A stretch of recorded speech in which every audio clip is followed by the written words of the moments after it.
નમસ્કાર. ચાલો આજે આપણે એક એવી અદ્ભુત ગુજરાતી લોકકથાની સફર કરીએ જે સાચું કહું તો દોસ્તીનો અર્થ જ બદલી નાખશે.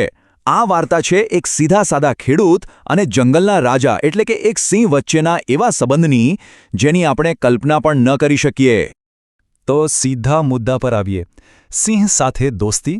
જરા વિચારો તો, શું આવું શક્ય છે? એક માણસ અને એક ખૂંખાર ગણાતો જંગલી સિંહ પાક્કા દોસ્ત બની શકે?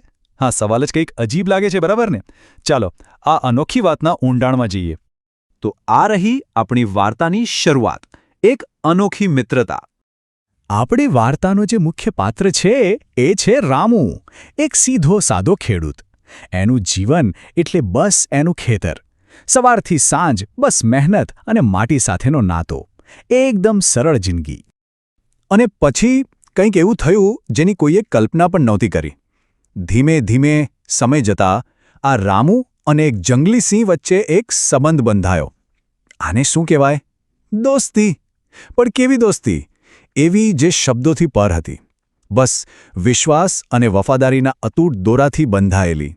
હવે આ જોઈને ગામના લોકોનું શું થયું હશે? અરે, એ લોકો તો આશ્ચર્યમાં જ પડી ગયા. એમની આંખો સામે જે હતું એના પર વિશ્વાસ જ નહોતો થતો. બધા એકબીજાને પૂછતા હશે કે ભાઈ, આ કેવી રીતે શક્ય છે?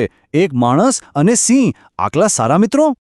અને સૌથી મોટી નવાઈની વાત તો એ હતી કે ભલે એ જંગલનો રાજા હતો, ખૂંખાર પ્રાણી હતો, પણ એ સિંહે ક્યારેક ગામના કોઈ માણસને, કોઈ પશુને હેરાન ન કર્યા, કોઈને નુકસાન ન પહોંચાડ્યું.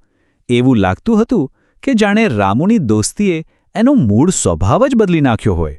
તો આ બંધન કેટલું મજબૂત હતું? ચાલો એમની રોજિંદી જિંદગીમાં એક નજર કરીએ, એટલે ખ્યાલ આવશે કે આ બંધન કેટલું અતૂટ હતું.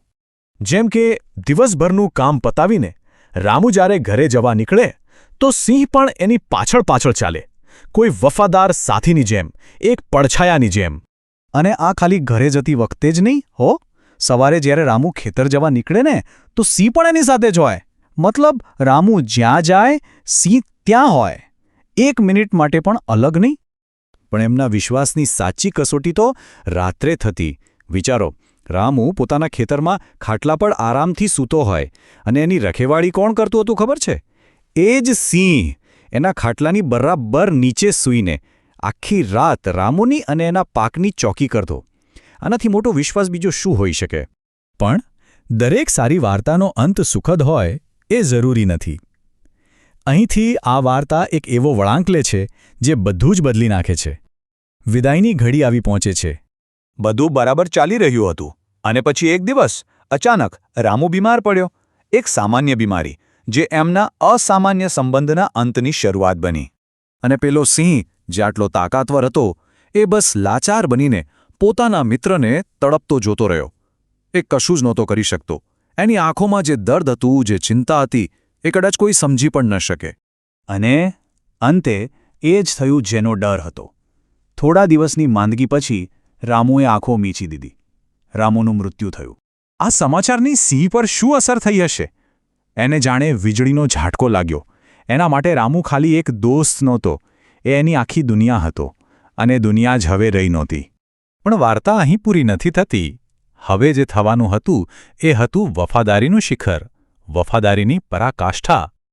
કલ્પના કરો એ દ્રશ્યની. ગામના લોકો રામુની સ્મશાન યાત્રા લઈને નીકળ્યા છે અને એમની સાથે ચૂપચાપ શાંતિથી કોણ ચાલી રહ્યું છે? પેલો સિંહ. કોઈ ઘરના સભ્યની જેમ જ પોતાના મિત્રને છેલ્લી વિદાય આપવા માટે એ પણ સ્મશાન સુધી ગયો. જુઓ કે બધું કેટલી ઝડપથી બની ગયું. પહેલાં રામુ બીમાર પડ્યો, થોડા દિવસમાં એનું મૃત્યુ થયું, એ જ દિવસે એની સ્મશાન યાત્રા નીકળી અને પછી બસ થોડા જ સમયમાં સિંહનું પણ મૃત્યુ થયું. જાણે એક દુઃખ બીજા દુઃખને ખેંચી લાવ્યું. અને એનું કારણ શું હતું? કોઈ બીમારી નહીં, કોઈ ઈજા નહીં. સિંહનું મૃત્યુ થયું પોતાના મિત્રને ગુમાવવાના આઘાતથી, એના વિરહના દુઃખથી. એણે બતાવી દીધું કે સાચો સંબંધ, સાચી દોસ્તી ક્યારેક જિંદગીથી પણ વધારે હોય છે. આજે પણ ગામના લોકો એમને યાદ કરીને કહે છે, વાહ, કેવી પાક્કી મિત્રતા હતી રામુ કાકા અને સિંહની. અને આ વાત સાંભળીને આપણા મનમાં પણ એક સવાલ જરૂર થાય છે કે શું સાચી દોસ્તી માટે માણસ કે પશુ, જંગલ કે ગામ એવી કોઈ સરહદો હોય છે ખરી? પાઠક સાહેબની આ યુટ્યુબ ચેનલને લાઇક અને સબસ્ક્રાઇબ કરવાનું ભૂલશો નહીં.